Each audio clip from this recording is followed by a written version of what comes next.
It seems like from the tax department report and from all the other guesstimates, estimating, modeling we've done, the amount that we could raise reasonably with a second home tax is enough to lower Vermonters' homestead tax rates to the lowest in the state right now, which I think would be really transformative for a lot of Vermonters and a lot of communities. You know, we consumed a bottle of whiskey. We played lots of cribbage. Nice. And sat by a fire. So, you know, all in all, a good weekend. That's a solid Vermont birthday. Yeah. Yeah.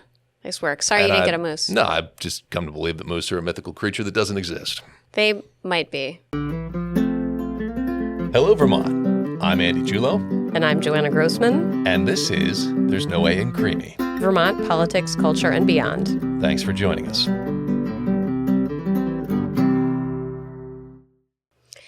Hello and welcome to There's No A in Creamy. Andy, you're back from your birthday moose expedition. Yes, a whole 2 days. Yeah. Still, happy birthday. Thank you. And tell us about your trip.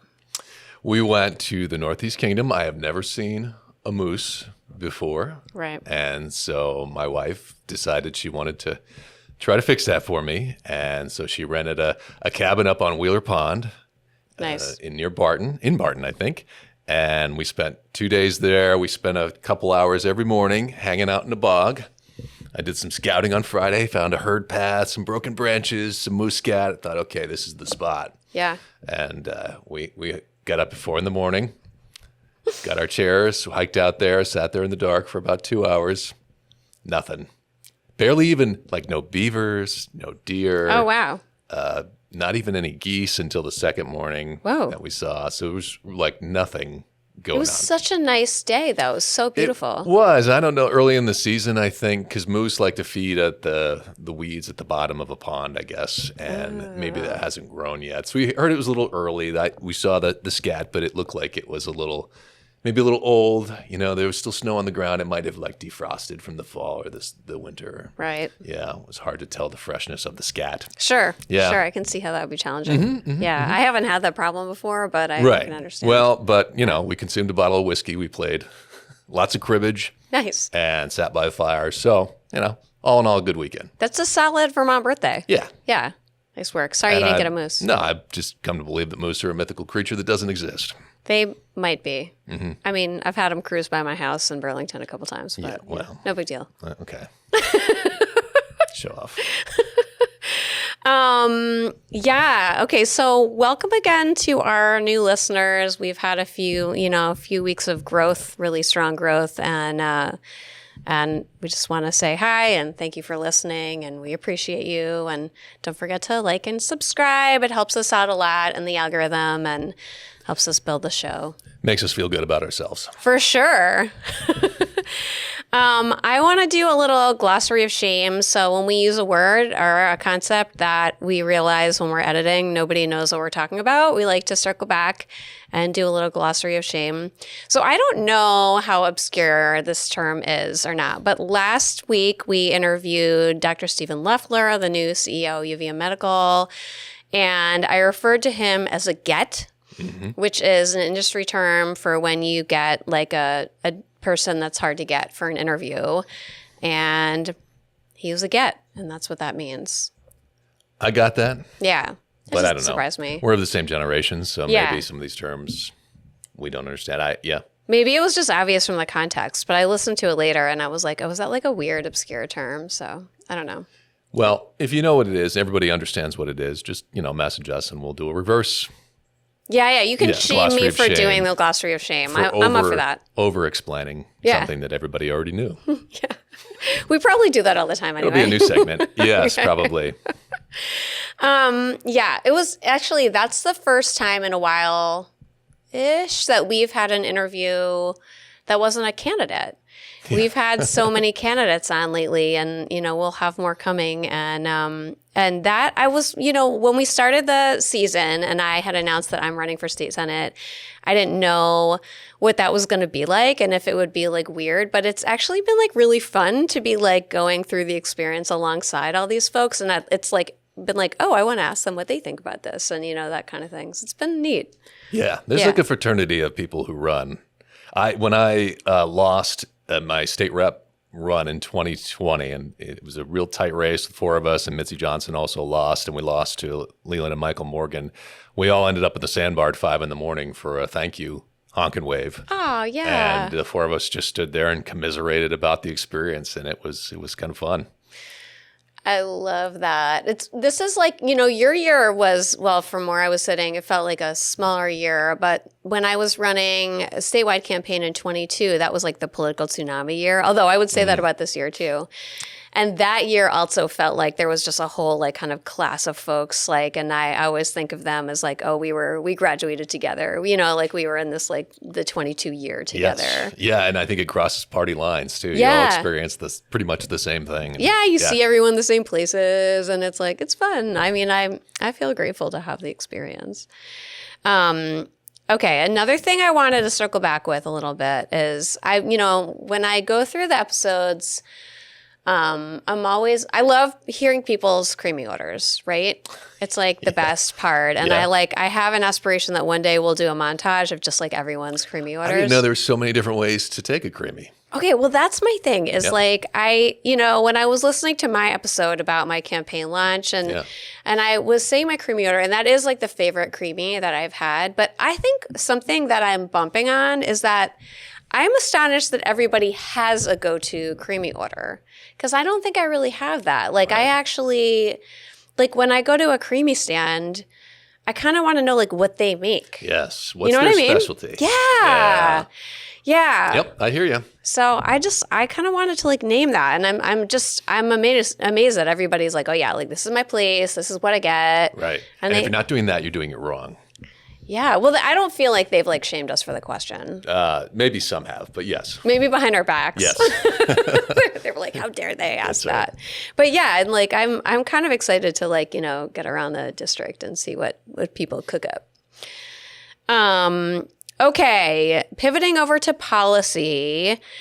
Lots of hot topics. We're through crossover. We're into the second half of the legislative session and stuff's heating up and getting exciting. My day job is for Phoenix Books, and we're always, interested in supporting the arts. We work with a lot of artists and creators, and we're good buddies with the Arts Council. And I have been following this ticket scam bill that's in the Senate now. It's in Senate Economic Development, and I wanted to talk about it with folks for a little bit. This is I thought when they proposed this bill, it was going to be like a slam dunk, no-brainer. Like, I think it's a great idea. So the Vermont Arts Council brought forward this bill to prevent Vermont ticket buyers from being ripped off. And it really helps, it helps us when we want to buy a ticket to an arts event. And of course, it protects our arts venues, like the Flynn and Higher Ground and all those places like that. And it helps the artists, right? So it's kind of a win across the board for the Vermont local economy. And what the bill does is it puts a 10% resale cap on a ticket. So the idea is to prevent like predatory, like online entities from crazy resale markup of bills, of tickets. Sorry. And it also prevents speculative sales. So like sometimes these online vendors they basically like fabricate tickets that they sell them to you, and then they go and buy a ticket like behind the scenes and sell it back. And so it puts a stop to that. And it would put these kind of behaviors into the Consumer Protection Act, which is upheld by the Attorney General with a $10,000 fine. So it is no joke. They mean business. And to me, I feel like this is a win-win, no-brainer for the Vermont economy. It protects Vermonters. It protects Vermont businesses. It protects Vermont artists, which I love. And I was I just thought this was going to sail right through. It was no problem. And it's hitting a lot of snags in Senate Economic Development. Even had Noah Kahan Yes. supporting it. Yeah. Yes, he did a little testimony in Senate Economic Development, got a little write-up here and there. Yeah. I thought that was so cool that he did that. That was, yeah. Yeah. And I, watching the testimony, I saw the Vermont Arts Council go up and testify. And it really seemed like the senators in the committee kind of didn't get it, or, really applying it a little more to their personal lives than to the district and to the needs of Vermonters. And yeah, I was struggling with that a little bit. I'm really disappointed, and I'm really hoping they get it together and pass it out. The next bill we have to talk about is the latest with Act 181. Right. You want to tell us what that is and what the latest is? Yeah. So Act 181 came out of 2024's session and solves the problem, or tried to solve the problem, of Act 250 applying universally across the state, which was holding up some development. So it says, let's identify areas where we apply it less and designate for growth. Let's have a big portion where we just kind of keep it the same. And then let's have what's called Tier 3, which is conservation areas near rivers, near mountains, wildlife corridors, things that we want to conserve, and we would make it harder to build in those districts. On top of that was something called the road rule, which applied to all of the tiers, especially Tier 2, that says if you are building more than 800 feet back from an existing road, then you would be subject to Act 250, or 2,000 feet if you have 3 or more houses, basically a combination of roads, 2,000 feet. So that's what Act 181 did. They came into this session. There started to be a lot of pushback from particularly rural communities over the amount of land that was being defined in Tier 3. That was a board that was set up to do that, and that map ended up being larger than I think a lot of people were aware of. And of course, a lot of landowners were just not paying attention until they saw their property on this Tier 3. And then the road rule, as they've started to calculate exactly how much land this would take, has been far more impactful than I think a lot of people realize. The administration's been circulating a number of 60% of land would be taken off the developable map by the road rule. And so in this session, we saw S325 start to come through that would push back a lot of these deadlines and say, all right, let's take a little bit more time to figure out what we want to do with Tier 3. Let's take some time to delay the road rule. That got out of the Senate side. It got over to the House, and I think it was the intent of House Environment to kind of hold to that. But last week, as we were recording this, there was a serious pivot by House Environment, and there was a serious pivot from the Speaker of the House, Jill Kowinski, who issued a statement saying, based on the feedback that we're getting and the impact this is having on Vermonters, we feel that the road rule and Tier 3 should be completely repealed.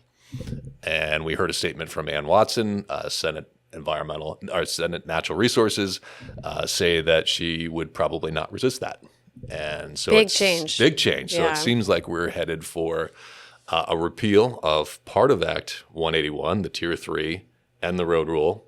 And the question that remains for the rest of the session may be, what does that mean for the rest of it? Yeah. We designated some areas to develop. Some of those areas are not super thrilled about all the development going on there. Does that start to collapse? Do we lose the gains here, or do we get to hold on to those? The governor was pushing for, right now, communities had to opt into Tier 1. They had to do some work to get Tier 1, which would allow for Act 250 exemptions. The governor was pushing for everybody to be pushed in and have to do work to get out. So we'll see where that all comes as the governor dropped that demand now that he's gotten some concessions on the road rule in Tier 3. Stay tuned. Yeah, that's a big one. I mean, there's so much. It seems like a lot of what's happening this session is kind of a redo of last session. We see why nobody wanted to touch Act 250 for 50 years. Yeah. It was a house of cards waiting to be toppled. Yeah. Speaking of redo from last year, we had some really interesting developments to Act 73, the education transformation concept. Yep. The House just passed out a pretty big bill on that. You want to tell us a little about that? Sure. That is H955. Getting up there. That is right. That's a big one. And this is the education transformation. They're on their own timeline. Obviously, crossover happened a while ago, but they can make some exemptions here. And it seems like transforming our education system was an exemption they were willing to make. So this is just now going over to the Senate. And if you listen to our sessions on the School Redistricting Task Force, as we sat here in this room with co-chair Senator Martin Gulick, talking about the recommendations they made, which were widely panned by Democrats and Republicans. What's shaping up sounds an awful lot like what they recommended. Yeah. So there'll be 7 of these seesaw districts, which are large unions that are consolidating special education, administration, and business functions, and will contain consultants that will work with the districts within to figure out if mergers might make sense for them. So it's an administrative level consolidation, which is what we heard Senator Gulick talk about on this program. Yeah, it's also facilitated, not forced. Right. You know, to me, that's like the big difference. Yeah. And school construction aid returns, but it is very targeted towards those that are working towards regionalization and consolidation, which also, you go back to that episode, sounds a lot like the regional high schools that the task force was recommending.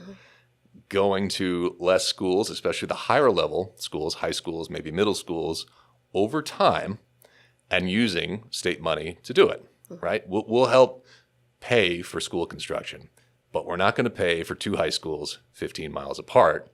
We will pay for one. You 2 communities need to figure out how that gets done and where that high school gets placed. Yep. Also, it adds a second homeowner's tax, which is a big one. That's a big one. And a 2-year delay in the foundation formula. Nice.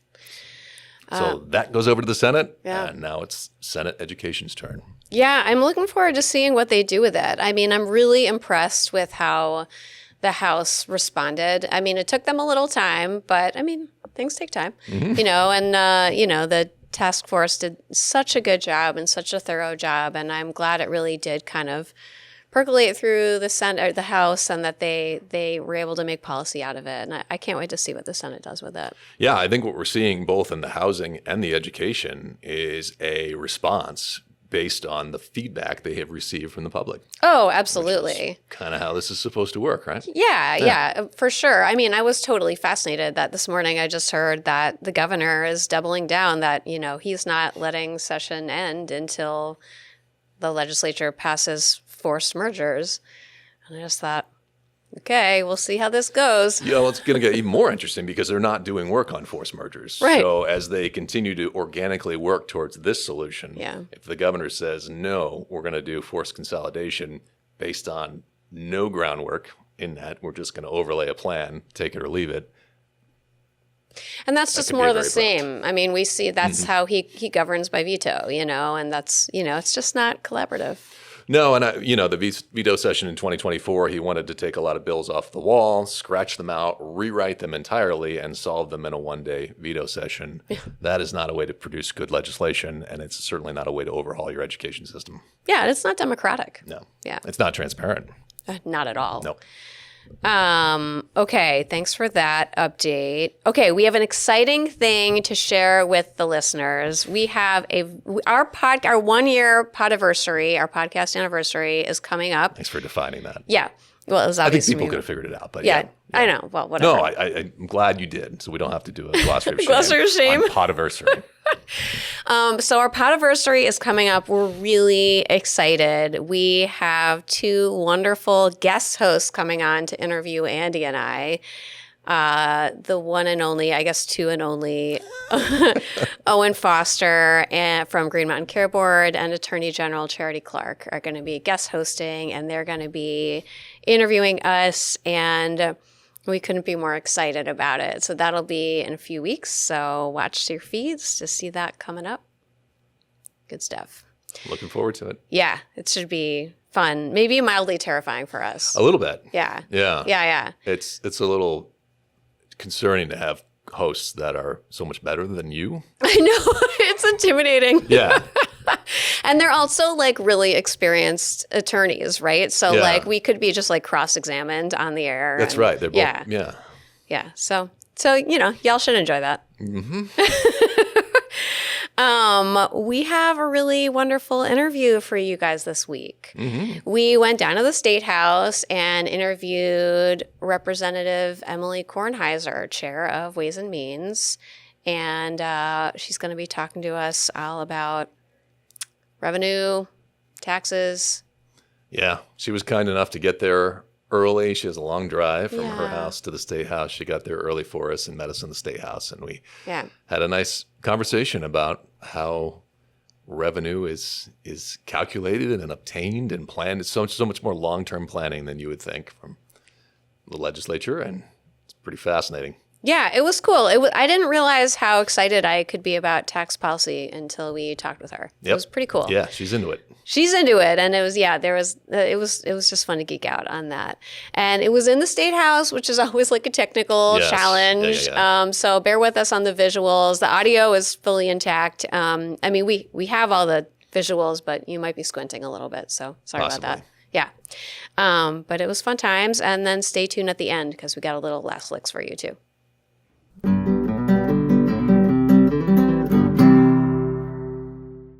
Hello and welcome to There's No A Creamy. Representative Emilie Kornheiser, Chair of Ways and Means. Thank you for joining us. I'm so glad to be here. Yay! Will you share a little about your background? Tell us about you and your role. Yeah, so I live in Brattleboro, one of 3 representatives from Brattleboro. I moved there in the 90s to go to college, and at the now defunct Marlboro College, and I fell in love and never left. And I don't mean I fell in love with a person. I fell in love with the hills, and I fell in love with the fact that after getting over my initial terror that everyone was smiling at each other when they walked past each other, I came to appreciate that so much, and just the ability to talk things through with people, town meeting, all the romance.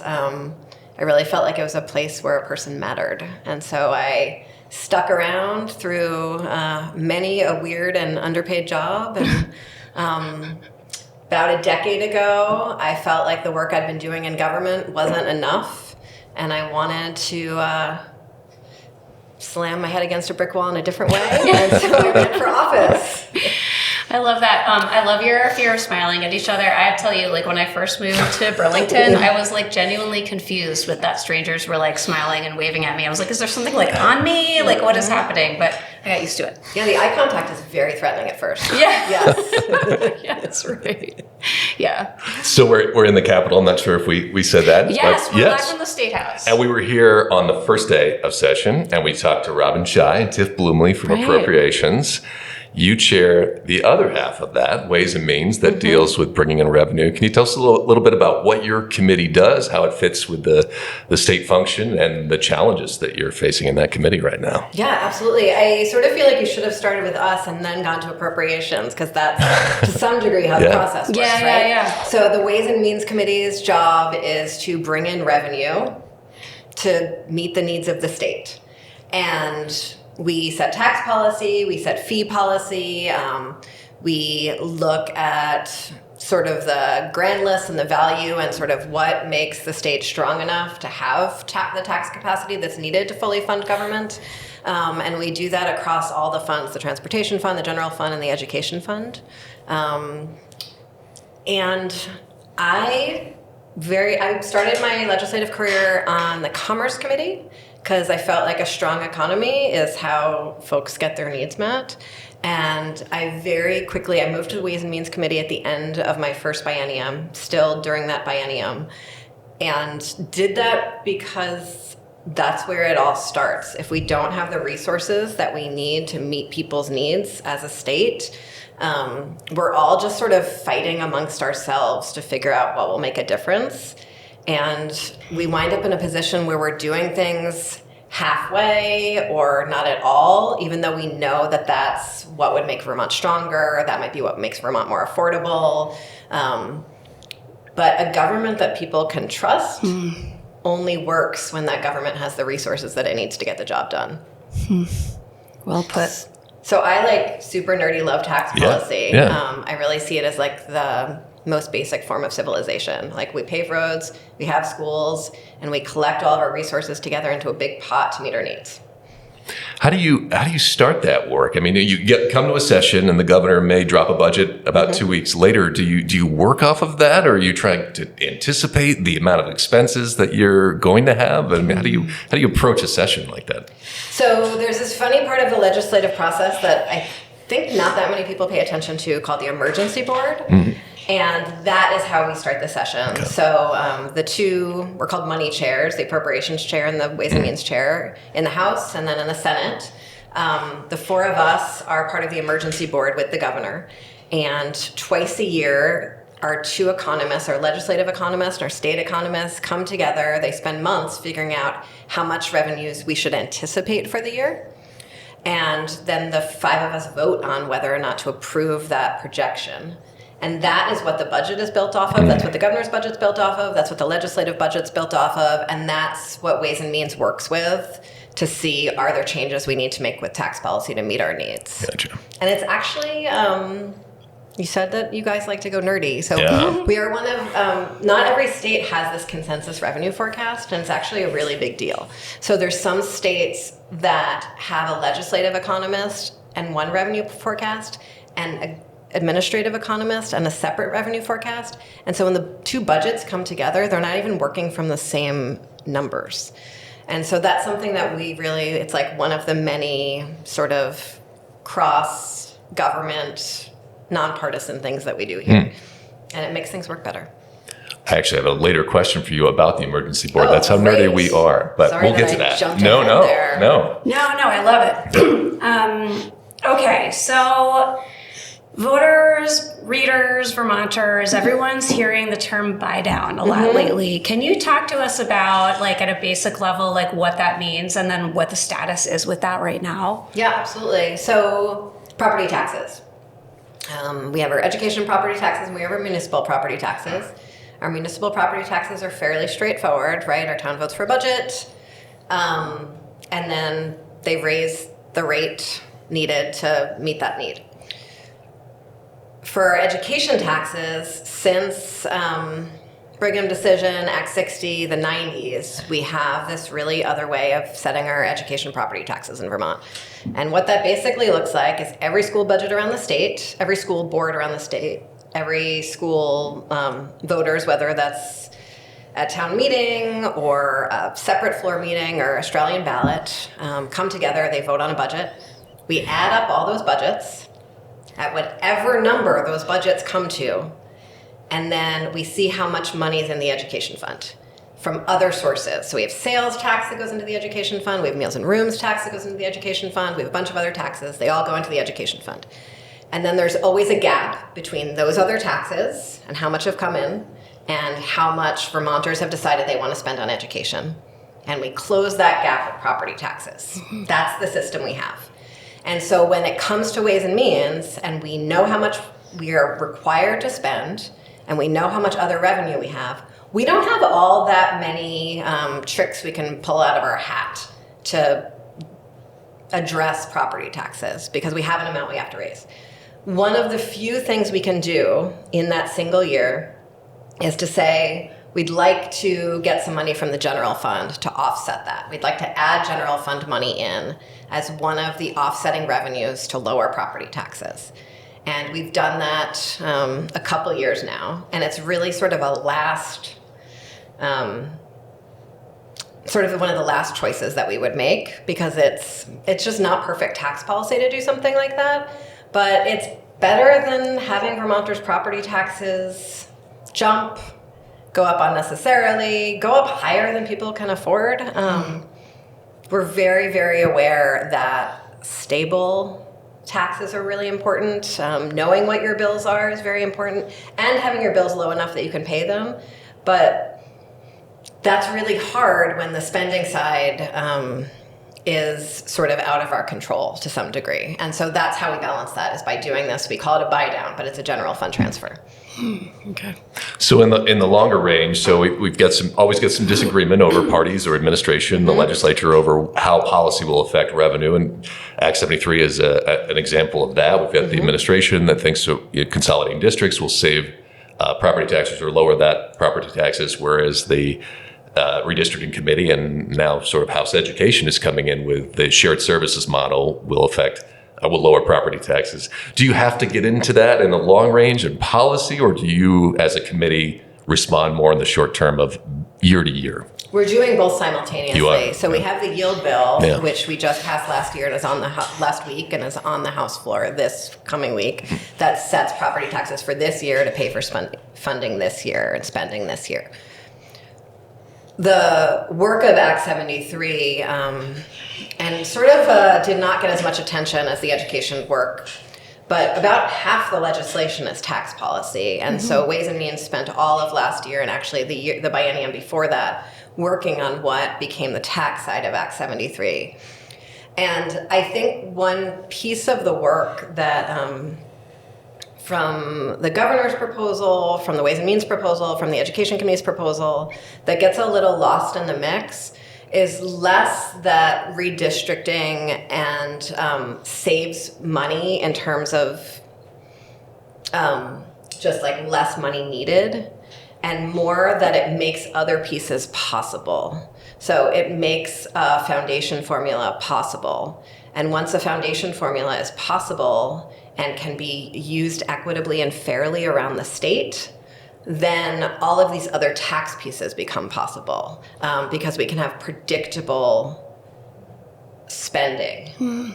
Not necessarily lower spending, just predictable spending. Yeah. And once that spending is predictable, we can create a new system for property tax credits. We can create a new system for homestead and non-homestead. So much more on the tax policy side to give Vermonters sometimes lower tax bills and sometimes stable tax bills. And that's possible when we have the foundation formula, and the foundation formula only works with larger districts. And so I think it's less about whether redistricting saves money or CISAs save money. Those will save some degree of money in the short term, some degree of money in the long term, but that's not what turns the curve. It's all of these other pieces that can wrap around it that make the difference. And I can keep on talking about that. I can also stop. Well, that's a perfect pivot into our next question, actually. I was like, I wonder if she's just going to say this. So in Act 73, one of I think the more interesting and less known pieces that came out of that legislation was this report that the Department of Tax issued showing different models for a second homeowner's tax and how that could help us raise revenue. And I was wondering if you could talk a little about that. Yeah, absolutely. So one of sort of the four big pieces of tax policy that was in Act 73 took the next step. And we'd already had a study from the tax department towards this end.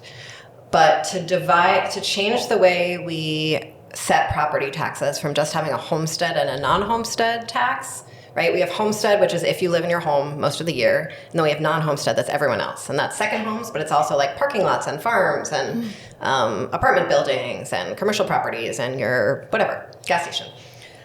And so dividing up non-homestead into more categories. And we'd originally talked about having sort of businesses, long-term rentals, and short-term rent, and second homes. But decided to simplify it in the first round. We would just do homestead, folks who live in their home the majority of the year, everything else, and second homes. And the tax department came back to us with a really glad you've read it, because it is a remarkably comprehensive, thoughtful, detailed report. Yeah. And so we have language in committee now to take the next step towards that. And what that looks like is that we would, Vermonters all over the state, when you file a homestead declaration this next 2 rounds from now, you'll file either a homestead declaration or essentially a second home declaration or a non-homestead declaration. And so every Vermonter whether you're a Vermonter or not, if you own property in the state, you're going to file a form with the tax department saying, this is the type of property I have, this is how I use it. And then once we know how many of each property we have around the state, then we'll know what our base is, and then we can set a new rate. And that, it seems like from the tax department report and from all the other guesstimates, estimating, modeling we've done, the amount that we could raise reasonably with a second home tax is enough to lower Vermonters' homestead tax rates to the lowest in the state right now, which I think would be really transformative for a lot of Vermonters and a lot of communities. Yeah, I think that's a pretty compelling argument there. Yeah, it's pretty exciting. Yeah, I think so too. It is a really good report, and lots of different scenarios that could play out, and almost all of them had residential and business taxes going down with those factors. So, With all the, and we're a part of this, but all the brouhaha around 73, I feel like that's the least talked about and possibly most impactful part of it. Yeah, so there's that part of it, which I think is incredible. And I'll tell you, that piece of the legislation is maybe the last piece that made it through in the Act 73 compromise. I don't know how closely you all watched the conference committee, but it became quite a piece of theater. And that was really sort of like the last piece that we were able to squeak in. And so that feels really exciting. The other part that has not gotten very much attention is a real change to the property tax credit system. So right now, there's folks who pay on income, there's folks who pay on property, and there are thresholds in that system that are stuck. So the amount that you can earn and still be eligible for that, and the value of your property and still be eligible for that are fixed. And the way our system's set up now, we can't change that without sort of causing explosions in unwanted places. And what this new property tax credit system does is it sets an income threshold, it sets a property threshold, but in both cases, those have inflators added to them, so they'll grow year over year. The property tax, the property value threshold doesn't just bump you out to ineligibility.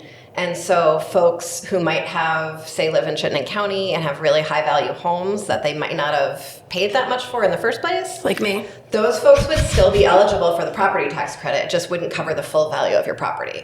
And so we really got rid of some cliffs that were really hard for Vermonters, and that's also part of the bill. Interesting. Yeah. All right, back to that emergency board. So we first talked about this when, the Trump administration started to really pull, I think it was the grant freeze that we first kind of thought about, okay, with a part-time legislature, you have to have some mechanism for keeping government running in the off session. And New Mexico kind of sprung to mind. They're short, but they come back fairly aggressively. Like they'll come back in session, and we don't do that necessarily in Vermont. We have this emergency board, and what is that? And you're on it. And how do you feel it works really well? Is it a good substitute for the legislature when we're out of session? Oh gosh, there's no substitute for the legislature. Sure. And one of the things that's funny, I think, about New Mexico's system is that they don't all come back all that regularly. Their appropriations and joint fiscal team are working almost all year round. I love that you just knew that. And have a tremendous, I'm kind of obsessed with the New Mexico system. Okay. But there's like maybe 6 states that I know fairly deeply because we all hang out at conferences together. Right. Yeah. Because most legislatures are controlled by a Republican majority, and so the chairs of the money committees are always Republicans in those states, and so I have like 7 friends at every conference. And not that I'm friends with Republicans. I'm like friends with Republicans here, but like at a conference, you want to talk to people who are working on similar policy issues. Yeah. Anyway. Yeah. New Mexico's a cool place. New Mexico's very cool. I also just love it there. But so our e-board is not a substitute for the full legislature, but what it does is we can make short-term decisions that will hold us over to when the full legislature meets. And that can be really useful when there's a flood. We can have legislative action there and not need to depend entirely on the administrative branch, so we can really sort of hold the power of our branch of government, which is really important. We aren't delegating authority unnecessarily. With the federal shutdown, we really needed to jump into action. And then during COVID, actually, the emergency board did a lot. And what that looks like is a lot of working behind the scenes to figure out what motions are going to be on the table. And then really the 5 of us sitting there and talking things through and deciding to do something. But we have fairly limited authority. We can move money around, but we can't make new money, which is a very limiting factor. Interesting. It's so funny when we were coming up with questions for you. I could have done pages and pages, and I didn't even realize how much I love tax policy until we did this. It's the best. It's just so fascinating to really. Well, it's like you said at the top. It's like, how can we pay for stuff if we don't know how we're getting the money? Okay, so I want to talk for a second about the Fair Share campaign. I've been really intrigued by that. So our friend in common, Chuck Collins, has been talking with some wealthy folks about tax cuts they're planning to be receiving from the administration and their support of reinstating those taxes here in Vermont so that wealthy Vermonters can kind of help shore up Vermont.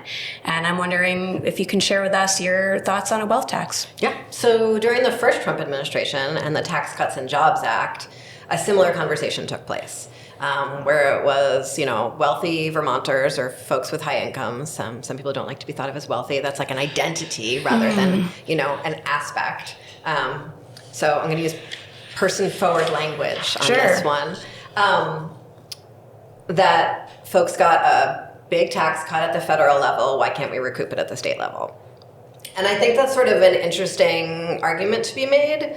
I also think that regardless of that, what happened with the recent Trump tax cuts, what happened with the past Trump tax cuts, the interim before that happened, whatever it is, folks with much higher wealth or much higher incomes in Vermont have more of an ability to pay. And the state has needs that are not being fully met, that if they were met, all of us would be better off, including folks with higher incomes. And that is everything from potholes and a tire blowout is inconvenient and expensive for everyone, and paving the roads is cheaper, right?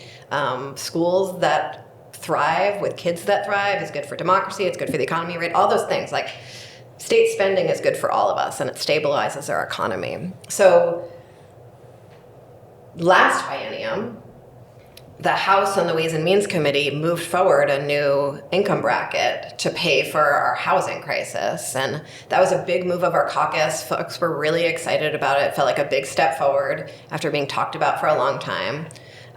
Hit a wall in the Senate, didn't move. And that's sort of where we are this year. I worked with Chuck back then, and he's a neighbor and a good friend. And so the need is still there. I think the will for some people is still there. And we still have the same governor that would veto it. Yep. And so I think there's a question of how much time we spend in the legislature on things that can become law, and how much we spend in the legislature on fighting the good fight and having Vermonters see us fighting that good fight. And that's an even harder balance in Congress than it might be here, but it's a balance that we need to strike here. And for me personally, as chair of the House Ways and Means Committee, given the scale of crisis that we're in right now, and dealing with all of the federal tax changes that actually impact our state revenues here, I felt like we had to focus this year in House Ways and Means on what was possible. Because we don't have an unlimited amount of time. I'm not sure if you're aware or not that, so my day job, I work for Phoenix Books in Burlington, and we have 4 stores, but anyway, and they brought me in to fight Amazon. Amazon was building a big facility. They planned to build a big facility near one of our stores. That was going to be a same-day delivery. It was going to be really devastating to the retail economy in Chittenden County. We stopped them, yay. But what I learned from that, it was a new area for me. And what I learned was how vulnerable our small businesses are.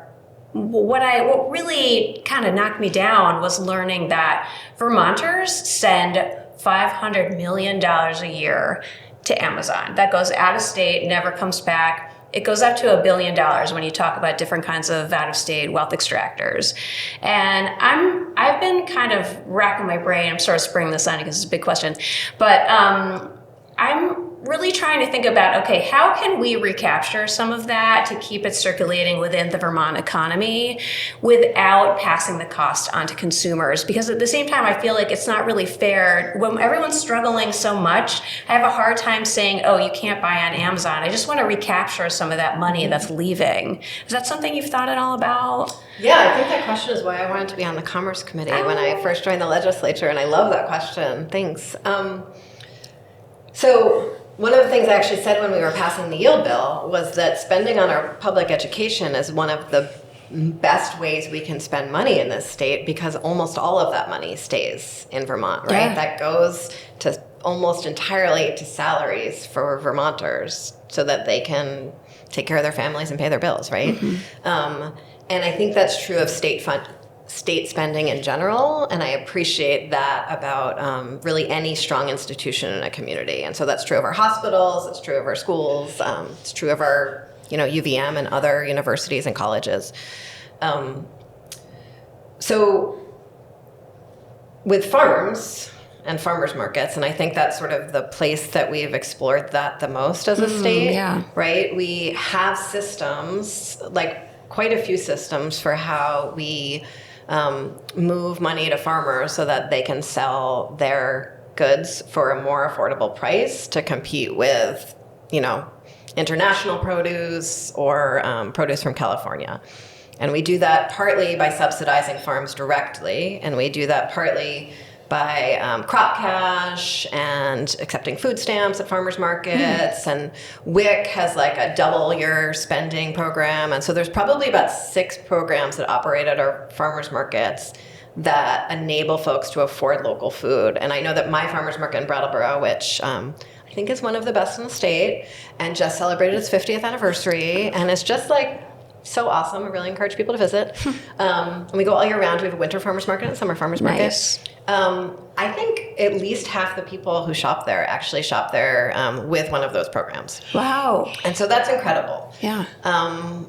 And there's still like, farmers markets are bougie and, like everyone has those stories about it, right? And I know that during the pandemic, a lot of farmers opened little farmers markets. And those often take EBT and food stamps too. And so that's one way we can do it. So I was listening to that answer. I was thinking about, I think it was Courtney, we had the discussion about the social isolation of shopping on Amazon. Yeah. Farmers markets are the exact opposite of that experience. And I think a lot of us don't want that, right? No. Sometimes I go to the co-op or the grocery store with like a baseball hat and sunglasses on. And like everyone in town knows that if you're wearing that, you are like in private mode, right? And I like, not just me as a politician, like I have friends who do that too. And it's just like, if someone sees you like that, they know that you just like want the wave and not the 20-minute talk about the carrots. Right. I think some people at this point in history like don't really want to see other people for whatever reason. Yeah. Maybe that's okay. I don't know. Yeah. But it seems like it's maybe wrecking our downtowns and our democracy and all those other things. I don't know. It's hard to not be extremist. Yeah. I never learned the hat and sunglass trick in my short term in the legislature. You can still do it. That's true. Yeah. It's not Unabomber-ish if a guy does it. Then I will say there was a point during like deep pandemic, like masking everything, where I was wearing like a full sun hat, sunglasses, and a mask at the co-op, and everyone still recognized me. And I was like, how is this possible? Yeah, I think I'd have to get a different pair of glasses to go incognito. Yeah, I feel ya. We should wrap up. Yeah, you get the last. Appreciate you being generous with your time and getting here early for us. Thank you for that. So we like to ask the last question, and we're excited to have you here because you're our first guest from Brattleboro. That's right. Yeah. So when you go and get a creemee, where are you going and what are you ordering? Oh, I have a really complicated creemee life. We like that. We like that. So I live way out in West Brattleboro, like on a fairly remote dirt road. It's the last street actually in Brattleboro until you get to Guilford. And a few years ago, this really amazing creemee stand opened at my neighbor's farm that had organic creamies. I think they were the only organic creamies in the state at that point. Whoa. I like a vanilla with rainbow sprinkles, 100%. As Sprinkles. much as I feel like a child, I think I like feeling like a child. And I grew up in like a serious ice cream family. And a few years after that creemee stand opened, which I went to an embarrassing amount because I'd be like working from home in the summer and be like, oh, I could just have a little afternoon creemee break. The owner of that creemee stand ran against me in the primary last biennium. And so that made creamies awkward for a while. And so I moved my creemee purchasing just temporarily up the street to a diner. And those were good creamies too. Actually, it was Hard Scoop there. I went for Hard Scoop. Okay.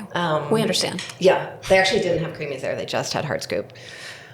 But since the election and the person who owns that farm has run for our select board and won, and I'm really glad about that. And I've returned to getting my creamies down the road, and they're great creamies. And again, I do vanilla with rainbow sprinkles, but they do have this like really amazing, they call it dirt, but it's like this powdered cocoa from like a really fancy chocolate shop in town called Tavernier Chocolates, and it is amazing. So occasionally I'll go for the dirt. I really love that your creamy story is also a story of people overcoming differences, especially in democracy. That is just magical. Yeah. Thank you for that. Thank you for joining us. This is really fascinating and just wonderful. It was super fun. Thanks. Thank you. Yay.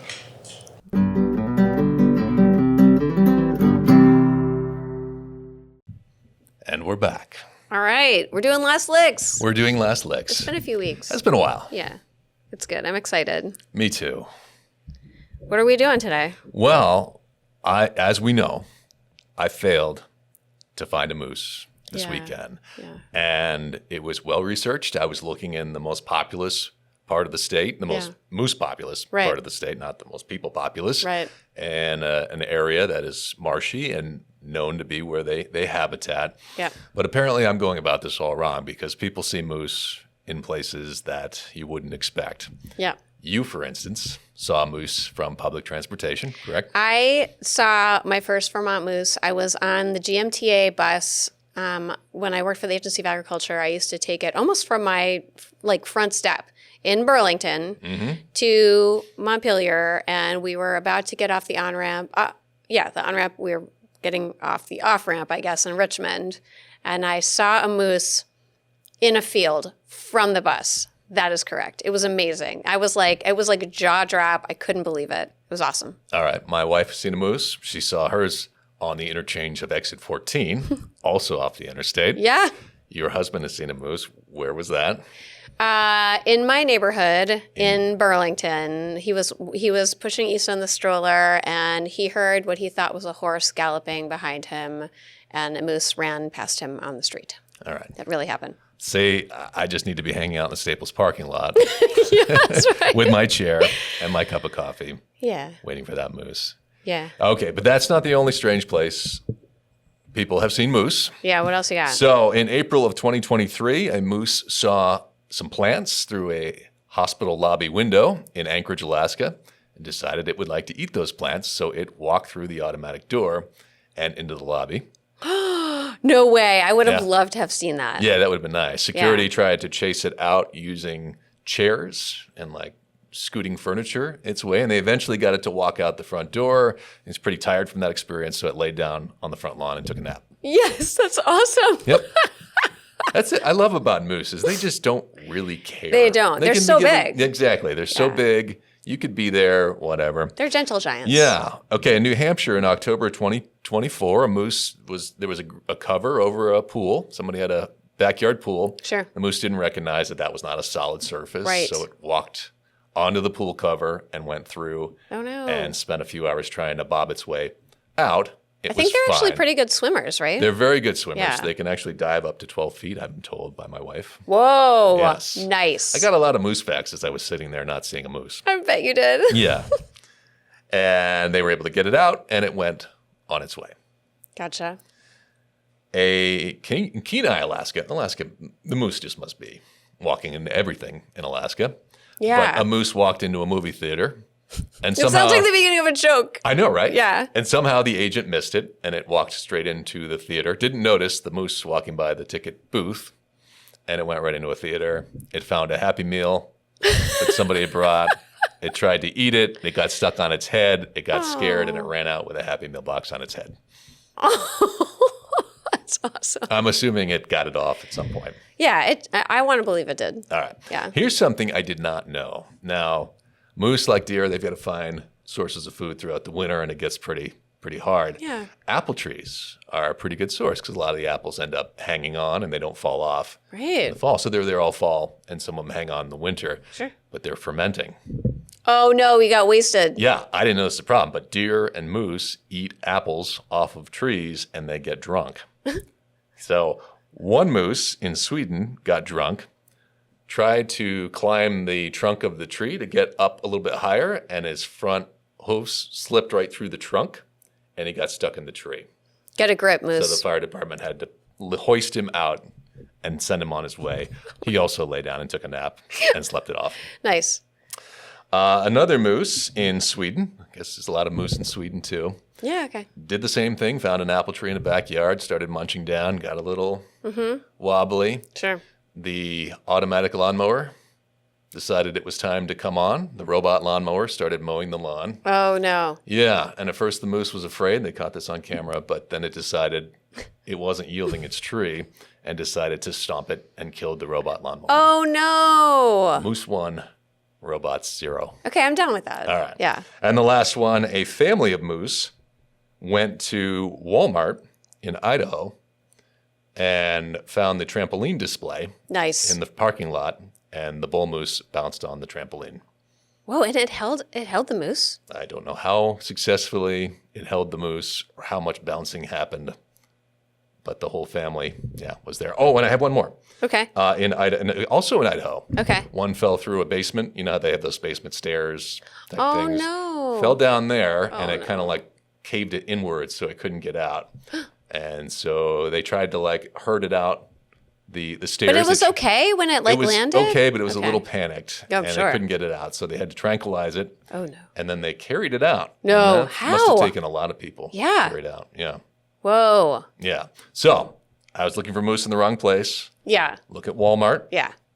the basement, Sure. your pool, Yeah. movie theaters, hospitals. I like the movie theater one. Yeah, I like the hospital. Remember that John Mulaney piece about the horse in the hospital as an analogy for Donald Trump Yes. running this country? Oh, my God. Yeah. You guys should definitely look it up. That's It pretty is hilarious. hilarious.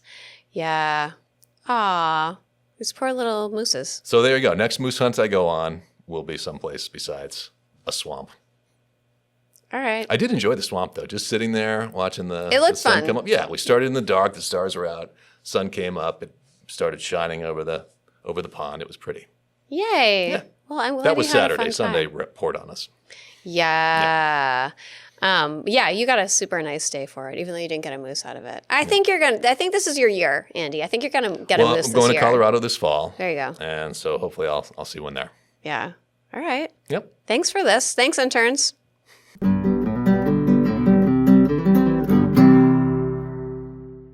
Well, that brings us to the end of this episode. Thank you all for listening. Follow us between episodes for the latest updates on our socials at There's No A in Creamy on Instagram, Substack, and Blue Sky. And catch us on our next episode of There's No A in Creamy, Vermont Politics, Culture, and Beyond in Apple Podcast and Spotify.